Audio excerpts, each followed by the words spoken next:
Hello दोस्तों, तो स्वागत है आपका स्टडी विद आशीष चौधरी के इस प्लेटफॉर्म पे। दोस्तों, इस प्लेटफॉर्म के माध्यम से हम भारत का भूगोल पढ़ रहे हैं और भारत के भूगोल के अंतर्गत एक क्लास नंबर 12 है। दोस्तों, हम लोग भारत के भूगोल के अंतर्गत अभी पढ़ रहे थे हिमालय पर्वत की श्रेणियों के बारे में। दोस्तों, पिछली क्लासों में हमने अभी हिमालय पर्वत की कुछ महत्वपूर्ण श्रेणियों को पढ़ा था, जिसमें से ट्रांस हिमालय आता है, जिसमें से वृहद व सर्वोच्च हिमालय आता है, और लघु व मध्य हिमालय आता है, और चौथा सबसे महत्वपूर्ण श्रेणी है शिवालिक श्रेणी। तो हमने अभी हिमालय पर्वत की 4 महत्वपूर्ण श्रेणियों को पिछली 2 क्लासों में पढ़ा। अब हम पढ़ने जा रहे हैं हिमालय पर्वत की एक और महत्वपूर्ण श्रेणी। जब हम हिमालय की संरचना को पढ़ रहे थे तब हमने बताया था कि हिमालय की जो संरचना है वह एक धनुषाकार संरचना है। जब धनुषाकार संरचना है तो यह पश्चिम में दक्षिणी मोड़ लेता है और पूरब में भी दक्षिणी मोड़ लेता है।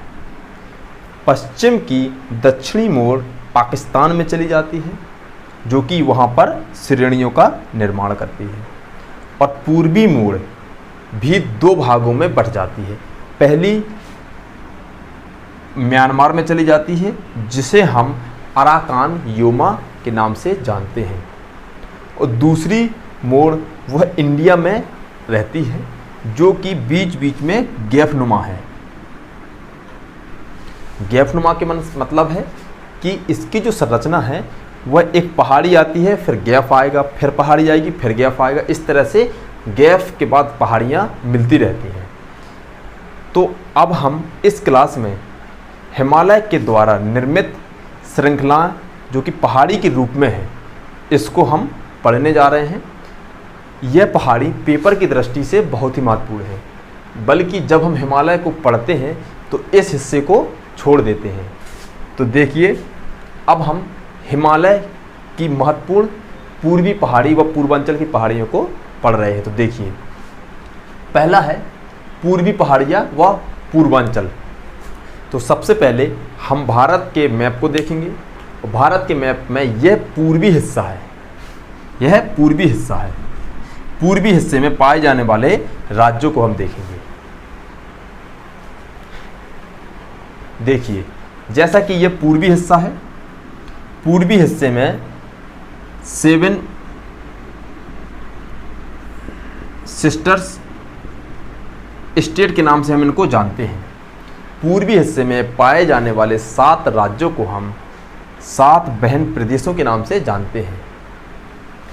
तो देखते हैं हम कौन सा राज्य कहाँ पर स्थित है। तो देखिए, पहला राज्य है अरुणाचल प्रदेश, जिसका विस्तार कुछ ऐसा है। दूसरा राज्य है नागालैंड, जिसका विस्तार कुछ ऐसा है, अरुणाचल प्रदेश के दक्षिण में है। इसके बाद तीसरा राज्य आता है मणिपुर, जिसका विस्तार कुछ ऐसा है। चौथा स्टेट है मिजोरम, जिसका विस्तार कुछ ऐसा है। 5वां राज्य है त्रिपुरा, जिसका विस्तार कुछ ऐसा है। 6वां राज्य आता है मेघालय, जिसका विस्तार ऐसा है। और पूरब में स्थित सबसे बड़ा राज्य असम, जो कि अरुणाचल प्रदेश की सीमा से मिला हुआ है, जो कि नागालैंड की सीमा से मिला हुआ है, जो कि मणिपुर की राज्य की सीमा से मिला हुआ है, जो कि मिजोरम, त्रिपुरा, मेघालय। 7वां और सबसे बड़ा राज्य असम, जो कि सभी पूरब में स्थित 6 राज्यों की सीमा से लगा हुआ है। इसके अलावा हम 2 राज्यों को और देखेंगे जो कि पूर्वी पहाड़ी के अंतर्गत आते हैं। देखिए, पहला राज्य है छोटा सा राज्य सिक्किम राज्य, और दूसरा राज्य है जो कि पश्चिम बंगाल है, जो कि असम से लगा हुआ है और सिक्किम से लगा हुआ है। तो इतने से ही हम ये समझ गए होंगे कि यह सभी स्टेट भारत के पूर्वी हिस्से में है। तो देखिए, पूर्वी पहाड़ियाँ, जैसा कि नाम से ही लग रहा है, पूर्वी पहाड़ियाँ जो कि पूर्व में स्थित हैं। तो वो पहाड़ियाँ जो कि हमारे देश के पूर्वी राज्यों में स्थित हैं, उन पहाड़ियों को हम पूर्वी पहाड़ियाँ कहते हैं। इसी का दूसरा नाम है पूर्वांचल की पहाड़ियाँ। तो पूर्वी पहाड़ियों से ही इसका नाम रखा गया है पूर्वांचल की पहाड़ियाँ। अब देखते हैं हम कि इसकी कुछ महत्वपूर्ण विशेषता है, उसको हम देखते हैं। तो देखिए, यह मुख्य हिमालय के पूर्व में स्थित है। हमने बताया था कि हिमालय का जो विस्तार है वो पश्चिम से पूरब 2500 किलोमीटर लगभग है। जब यह पूर्व में आती है तो दक्षिण की ओर मुड़ जाता है और भारत के यह पूर्वी हिस्से में रहती हैं। हिमालय पूरब में जाकर दक्षिण की ओर मुड़ जाता है, वह दक्षिणी भाग भारत का पूर्वी हिस्सा है। इसलिए हम कह सकते हैं कि यह मुख्य हिमालय के पूरब में स्थित है, क्योंकि इसके बाद दक्षिण की ओर मोड़ ले लेता है, इसलिए यह मुख्य हिमालय के पूरब में स्थित है। दूसरा और महत्वपूर्ण पॉइंट है कि हिमालय जैसे ही ब्रह्मपुत्र नदी को पार करके देहांग गार्ज पे आता है और देहांग गार्ज के बाद यह दक्षिण की ओर मुड़ जाता है। देहांग गार्ज के बाद यह दक्षिण की ओर मुड़ जाता है और भारत में कुछ महत्वपूर्ण पहाड़ी जैसी श्रृंखला का निर्माण करता है। हिमालय ब्रह्मपुत्र को पार करने के बाद देहांग गार्ज के बाद दक्षिण की ओर मुड़कर भारत में कुछ महत्वपूर्ण पहाड़ी श्रृंखलाओं का निर्माण करता है। अब हम इन्हीं पहाड़ी श्रृंखलाओं के द्वारा निर्मित जिस जिस राज्य में पहाड़ियाँ स्थित हैं उस राज्य की पहाड़ियों को क्या कहते हैं, उनकी क्या क्या विशेषता है, इसको हम देखेंगे। तो चलिए हम देखते हैं पूर्वी हिस्से में स्थित सभी राज्यों के नाम के साथ साथ उस पर स्थित पहाड़ियों के बारे में, उनकी क्या क्या विशेषता है। देखिए, पहला है राज्य अरुणाचल प्रदेश। जब हम हिमालय की पर्वत श्रेणियों को पढ़ रहे थे तो चौथी जो श्रेणी है उस श्रेणी का नाम है शिवालिक श्रेणी। तो हमने पढ़ा था कि शिवालिक श्रेणी के दक्षिण में 4 महत्वपूर्ण पहाड़ियाँ पाई जाती हैं जो कि अरुणाचल प्रदेश में स्थित है। उनके नाम जो हैं वो है डाफरा, मिरी, अबोर, मिसमी। 4 महत्वपूर्ण पहाड़ियाँ थीं। तो देखिए, अरुणाचल प्रदेश में 4 महत्वपूर्ण श्रेणियाँ थीं, डाफरा, मिरी, अबोर, मिसमी। तो देखिए, इन 4 पहाड़ियों के अलावा एक पहाड़ी और है जो कि अरुणाचल प्रदेश के अंतर्गत आती है। अरुणाचल प्रदेश में 4 पहाड़ियों के अलावा एक पहाड़ी और है जिसको हम कहते हैं पटकोई बूम पहाड़ी। पटकोई बूम। तो अरुणाचल प्रदेश में 4 महत्वपूर्ण पहाड़ी हैं, डाफरा, मिरी, अबोर, मिसमी। इसके अलावा है पटकोई बूम। तो इन पहाड़ियों की जो विशेषता है वो ये है कि डाफरा में डाफरा जनजाति रहती है, मिरी में मिरी जनजाति रहती है, अबोर में अबोर जनजाति रहती है, मिसमी में मिसमी जनजाति रहती है। तो मिसमी की एक महत्वपूर्ण विशेषता है कि मिसमी पहाड़ी पर पूर्व में स्थित सभी पहाड़ियों की सबसे ऊंची चोटी मिसमी पहाड़ी पर पाई जाती है, जिसका नाम है डाफा बम पहाड़ी। इसी डाफा बम को दूसरा नाम है डाफा बम पहाड़ी या अडाफा बम पहाड़ी। तो पूर्व में स्थित सबसे ऊंची चोटी मिसमी पहाड़ी पर जो कि अरुणाचल प्रदेश में है स्थित है। अरुणाचल प्रदेश की 5वीं और महत्वपूर्ण जो पहाड़ी है वो है पटकोई बूम। पटकोई बूम की एक महत्वपूर्ण विशेषता है कि पटकोई बूम के द्वारा ही म्यांमार और भारत की सीमा का निर्धारण होता है। अगर कभी क्वेश्चन आता है, ऑप्शन में आता है कि भारत और म्यांमार की सीमा अरुणाचल प्रदेश की किस पहाड़ी के द्वारा होता है, ऑप्शन में आता है डाफरा, मिरी, अबोर और पटकोई बूम, तो सीधा समझ लीजिए कि पटकोई बूम के द्वारा ही म्यांमार और भारत की सीमा का निर्धारण होता है। अब देखिए, दूसरा और सबसे महत्वपूर्ण राज्य है नागालैंड। अरुणाचल प्रदेश के दक्षिण में पटकोई बूम के बाद एक गैप आता है, उस गैप के बाद एक पहाड़ी का निर्माण है, उस पहाड़ी को कहते हैं नागा पहाड़ी। नागा पहाड़ी किस राज्य में है, तो नागा पहाड़ी नागालैंड में स्थित है। नागा पहाड़ी की महत्वपूर्ण विशेषता है कि नागा पहाड़ी पर एक चोटी पाई जाती है, या फिर नागा पहाड़ी की सबसे ऊंची चोटी का नाम है सारामती चोटी। सारामती चोटी सबसे ऊंची चोटी किसकी चोटी है, नागालैंड की। तीसरा राज्य पे आते हैं हम, मणिपुर राज्य। नागा पहाड़ी के बाद एक गैप आता है, उस गैप के बाद एक पहाड़ी का निर्माण हुआ है, उस पहाड़ी को कहते हैं हम मणिपुर की पहाड़ी, उसको कहते हैं हम मणिपुर की पहाड़ी। मणिपुर की पहाड़ी की सबसे महत्वपूर्ण विशेषता यह कि मणिपुर की पहाड़ियों को ही हम कहते हैं लेमा टोल की पहाड़ी। अगर कभी क्वेश्चन आता है कि मणिपुर की पहाड़ी को क्या कहते हैं और मणिपुर की पहाड़ी के अलावा और क्या दूसरा नाम है, तो लेमा टोल की पहाड़ी को ही मणिपुर की पहाड़ियाँ कहते हैं। तो लेमा टोल की पहाड़ी कौन सी पहाड़ियाँ हैं? मणिपुर की पहाड़ियाँ। अब हम देखते हैं चौथा और महत्वपूर्ण राज्य है, वो है मिजोरम राज्य। मणिपुर की पहाड़ियों के दक्षिण में एक श्रृंखला का विस्तार है पहाड़ियों के रूप में, जो कि मिजोरम के पूर्वी हिस्से में है। मिजोरम के पूर्वी हिस्से में है मिजोरम की पहाड़ियाँ, और इन्हीं पहाड़ियों के द्वारा ही भारत और म्यांमार की सीमा का निर्धारण होता है।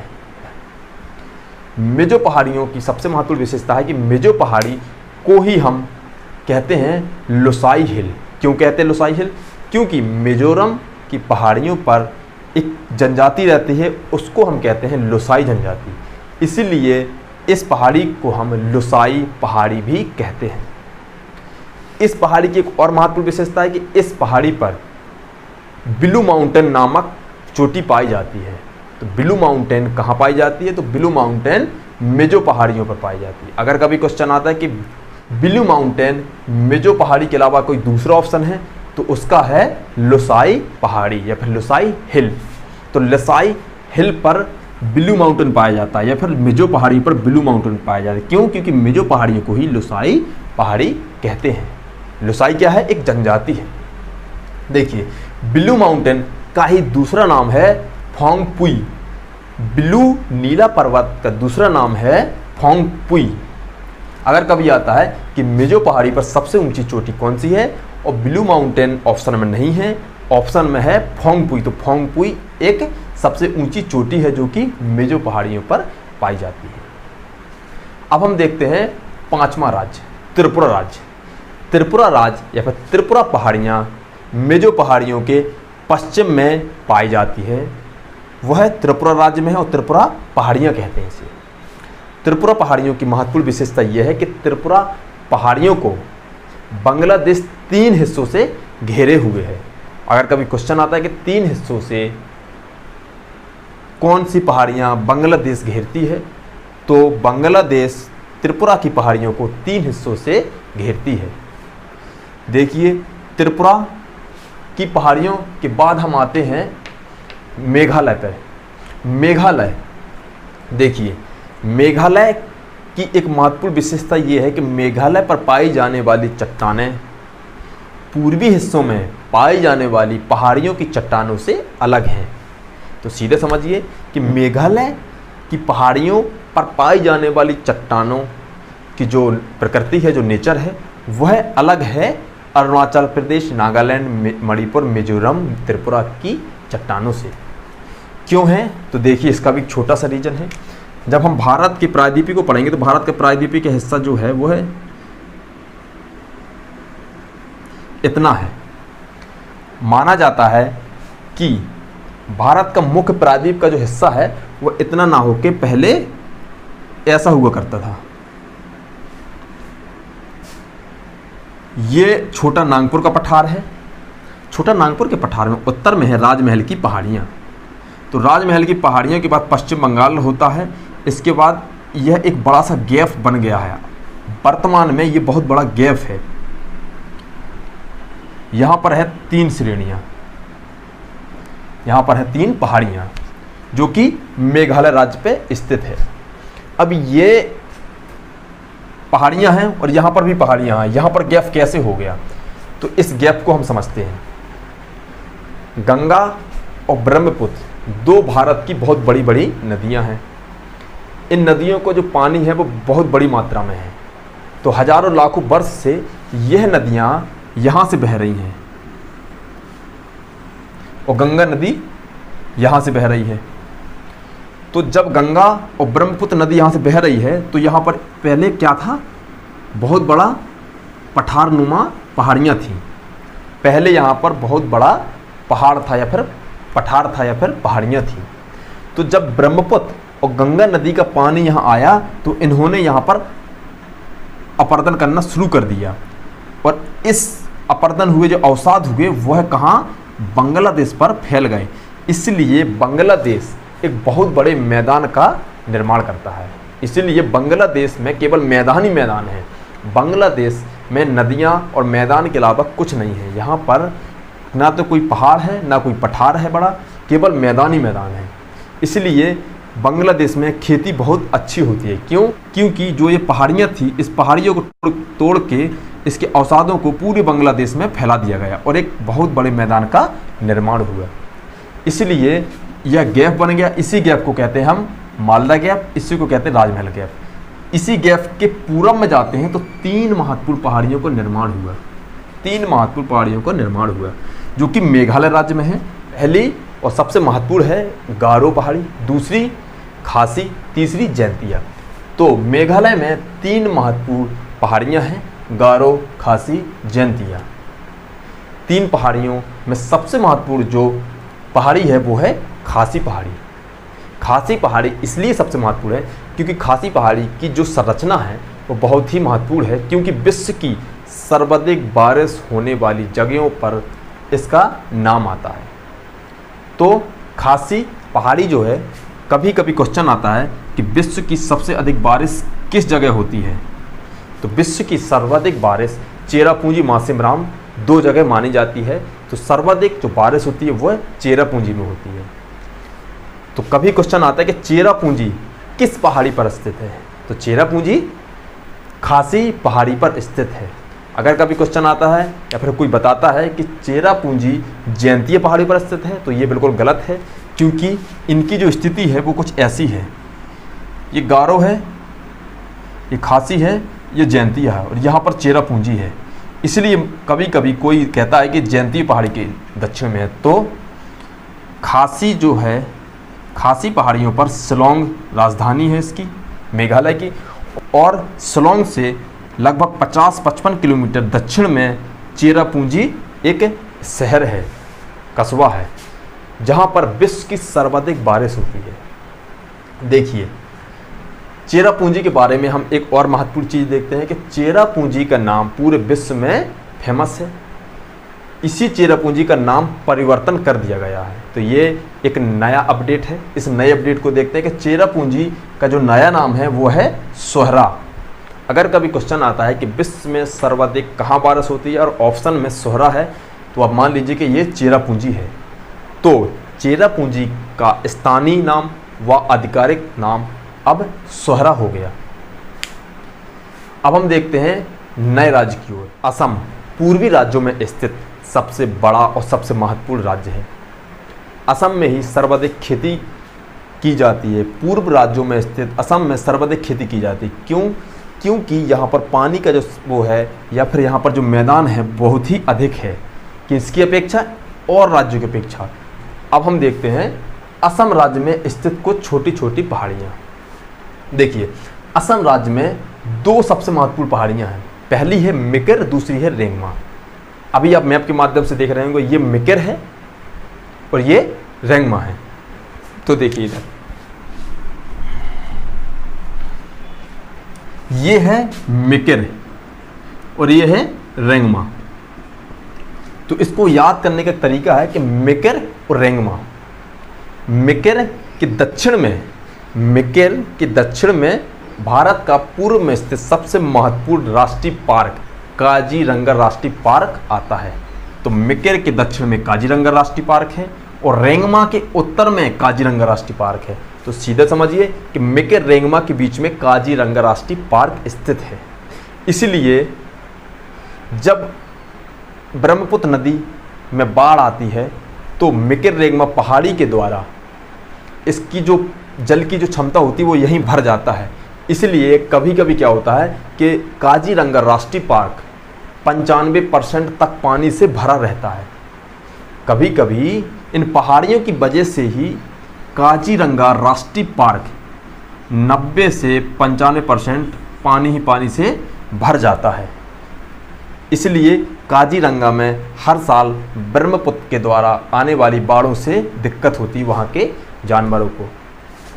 तो देखिए, मिकिर रेंगमा की और एक महत्वपूर्ण विशेषता है कि मिकिर रेंगमा की जो चट्टानें हैं वह हिमालय से ना बल्कि प्रायद्वीपीय भारत गारो खासी जयंतियों से मेल खाती है। तो मिकिर रेंगमा भी गारो खासी जयंतियों की चट्टानों जैसी है।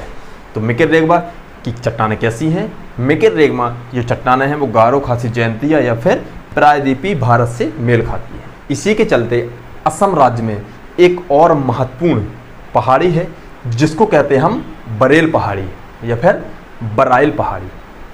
बरेल पहाड़ी या बराइल पहाड़ी की जो संरचना है, जो स्थिति है, वो है नागालैंड और मणिपुर के बीचों बीच।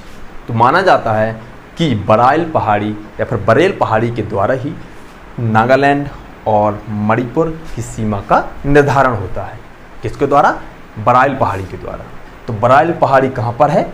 असम में है। किसके लिए प्रसिद्ध है? मणिपुर नागालैंड की सीमा का निर्धारण करता है। अब हम देखेंगे एक और महत्वपूर्ण पहाड़ी है जो कि 7 सिस्टर राज्यों से हटकर पश्चिम बंगाल राज्य में है। देखिए, पश्चिम बंगाल में एक छोटा सा शहर है दार्जिलिंग। दार्जिलिंग में एक छोटी सी पहाड़ी है जिसको हम कहते हैं टाइगर हिल की पहाड़ी। देखिए, दार्जिलिंग की एक और महत्वपूर्ण विशेषता है कि दार्जिलिंग में एक रेलवे स्टेशन है। तो दार्जिलिंग का हिमालय रेलवे स्टेशन जो है वह 5 दिसंबर 1999 को इसे विश्व धरोहर की सूची में शामिल किया गया था, क्योंकि ये बहुत ही खूबसूरत स्टेशन है। इसके बाद 2017 से 2019 तक इन 2 सालों में यहाँ के स्टेशन की जो हालत थी वो बहुत ही बुरी हो गई थी।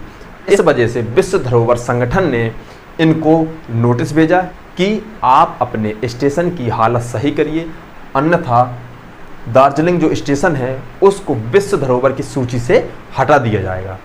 तो दोस्तों, आज हमने हिमालय पर्वत के अंतर्गत आने वाली 4 श्रेणियों से हटकर 5वीं श्रेणी जो कि पहाड़ियों के रूप में पूरब राज्यों में स्थित है, उसको हमने एक एक राज्य को देखा, कौन कौन सी पहाड़ियाँ हैं, उसमें कौन कौन सी चोटियाँ हैं या फिर उसको किस किस नाम से जानते हैं। यह पेपर की दृष्टि से बहुत ही महत्वपूर्ण है। तो दोस्तों, आने वाली क्लासों में हम हिमालय पर्वत के राज्यों के हिसाब से उसका विस्तार देखेंगे।